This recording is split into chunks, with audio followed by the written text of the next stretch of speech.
Punjab university के अंदर जिस तरीके से छात्रों के अधिकारों का हनन किया जा रहा है और छात्रों के अधिकारों पर एक के बाद एक प्रहार किए जा रहे हैं, एफिडेविट मांगे जा रहे हैं। कोई छात्र किसी भी अगर कोई भी उनका इशू आए तो उसकी आवाज़ ही ना उठा पाए।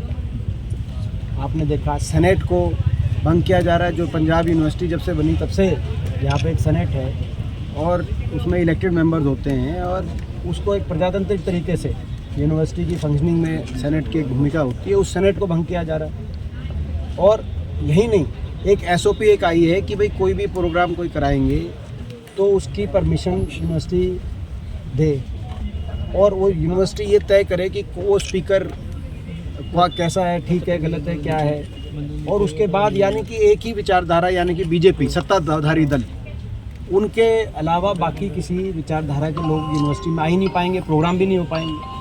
तो क्या ये करिकुलम का पार्ट बना दें कि भाई बीजेपी के विचारधारा भी पढ़ाई जाए विश्वविद्यालय में? ये तो स्वीकार्य नहीं हो सकता। हमारे भाई झाड़ सेतली गाँव हमारे फरीदाबाद से आकर यहाँ पर जो लॉ में पढ़ रहे थे, अभिषेक डागर, जो कि हमारे जनरल सेक्रेटरी इलेक्ट हुए हैं, बच्चों ने इलेक्ट किया है उनको, स्टूडेंट्स ने इलेक्ट किया है। वो इस बात को जब आप बात को उठा रहे हैं तो उनकी आवाज़ को कुचलने की कोशिश की जा रही है। आज छठा दिन है, वो भूख हड़ताल पे बैठे हैं, मजबूती से बच्चों की आवाज़ उठा रहे हैं। हम उनके साथ हैं पूरी तरीके से। उनकी आवाज़ को दबने नहीं दिया जाएगा, उनकी आवाज़ को कुचलने नहीं दिया जाएगा। ये बिल्कुल जायज़ बात को लेकर यहाँ पर बच्चे स्टूडेंट्स बैठे हैं अभिषेक डागर जी के नेतृत्व में। और हमारी प्रशासन, वाइस चांसलर से यही हमारी मांग है कि तुरंत बच्चों से बात कर इन मांगों को, जायज़ मांगों को मानते हुए इस मामले को सुलझाया जाए। अभी विंटर सेशन पार्लियामेंट का शुरू हो रहा है, लोकसभा का सत्र है। ये अभिषेक डागर द्वारा उठाई गई आवाज़ यहाँ नहीं रुकेगी, पंजाब यूनिवर्सिटी या चंडीगढ़ तक नहीं रुकेगी, दिल्ली तक जाएगी। लोकसभा और संसद में मैं स्वयं इस मुद्दे को उठाने का काम करूँगा।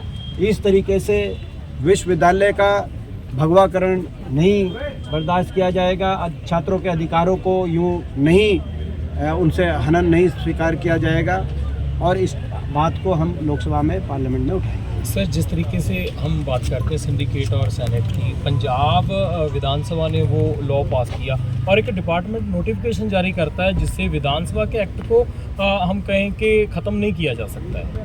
देखिए, ये जो सारे मामले हैं, आप इन सारे मामलों को एक साथ देखिए कि किस तरफ कदम बढ़ा रहा है विश्वविद्यालय प्रशासन। और ये तो इस नौबत आ गई भूख हड़ताल तक की।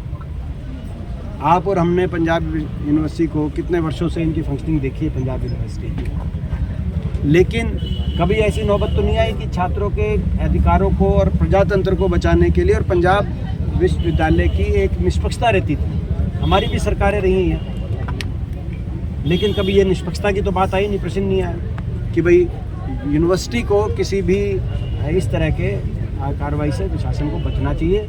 ये छात्रों की भावनाओं से खिलवाड़ ना करे, छात्रों की भावनाओं को समझे विश्वविद्यालय प्रशासन, वाइस चांसलर। हम ये यहाँ से विश्वविद्यालय प्रशासन को चेतावनी देना चाहते हैं। और अभी जो हम देखेंगे, अगर जो है वाइस चांसलर जो अवेलेबल होंगी तो मैं अभी जाके उनसे मिलूंगा। सर, पंजाब और हरियाणा मेंबर है, लेकिन राजस्थान और हिमाचल भी परमानेंट मेंबर की मांग कर रहे हैं। देखिए, अभी वो वाला मुद्दा मैं यहाँ नहीं उठाना चाहता। जहाँ तक बीबीएमबी की बात है,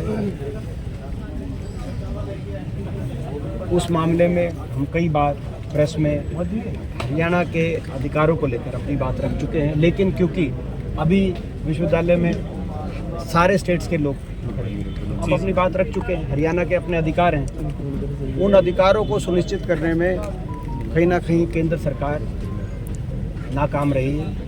दोनों इनकी सरकारें हैं, दिल्ली में भी और हरियाणा प्रदेश में भी।